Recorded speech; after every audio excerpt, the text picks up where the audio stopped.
about the internet. Now we get most of our laws from the first century rabbi Gamaliel. Now Gamaliel stated that there is no breaking of the law unless injury or physical contact with another person's property, spouse, or personhood came in order to legalize that person had broken the law. Now, language was one thing, and usually just disregarded language, except for the great higher language, which was only spoken by certain people.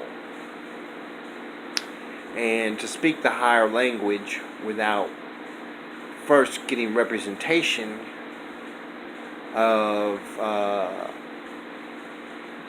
status, then the suit broke down into what actually caused the accident. Was it the person's language, or was it something somebody had learned previously and carried out and was disregarding what the person had said, or was he honoring what the person had said?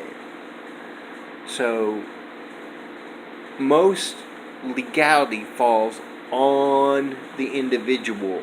It does not trade parties around one to the other trying to seek the satisfaction of argument. No, you are responsible.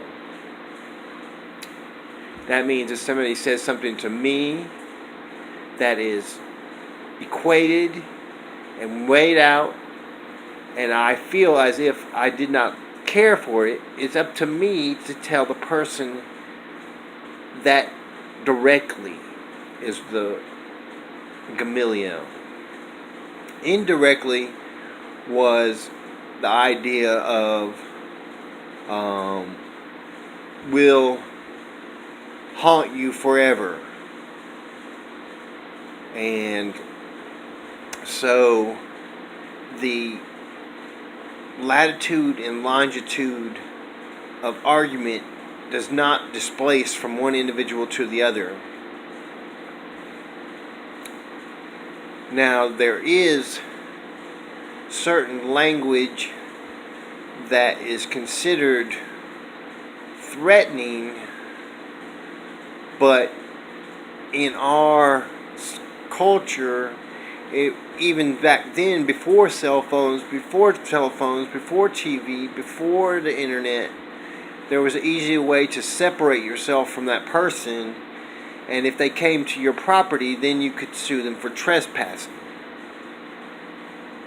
So that was the way the lawsuit worked. All the law falls on the individual, and there's guidelines of right-of-way law that was perfected with our engineering and our cell phones and our quality products that help us communicate.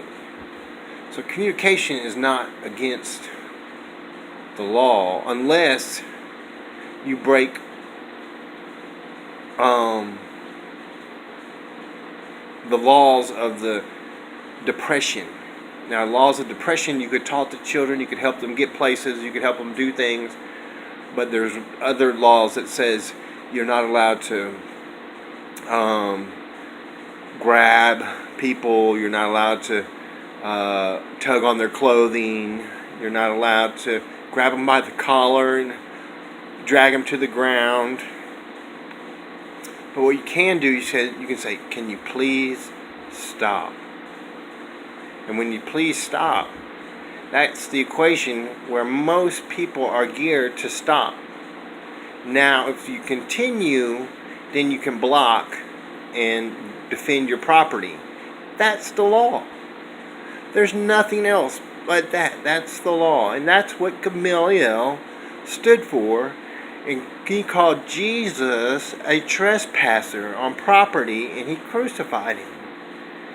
They called him a blasphemer. Now Jesus did those things on purpose, and his apostles wrote what Gamaliel and Jesus had put forth. And the Apostle Paul came out and witnessed it and gave his life to Jesus Christ, and the law became more of a personal issue when you believe that Jesus could reside in your heart. His teaching could reside in your heart, and that in him partake.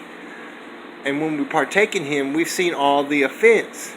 But he offended perfectly without sin. But the humankind didn't want to see it that way. They wanted to perfect the law teaching, so they had him beaten and crucified. And now that we know all law, we can communicate a lot easier. And that's where most people who are intelligent in the Bible are at. And that's where every little 10-year-old needs to get to in today's society, up until the 30s. And then when you're in the 40s, there's not too much communication you do except at your work. But it takes intuition to see what people are trying to say to you. When you see it, if you take it in rather than believe it, then it comes nature. And that nature begins to satisfy what you have been longing to hear from that person, even if they may have not said the thing you wanted them to say. And in that way, we make the words rabbinical to us ourselves. And that is the key to handling communications. Praise the name of the Lord. Amen.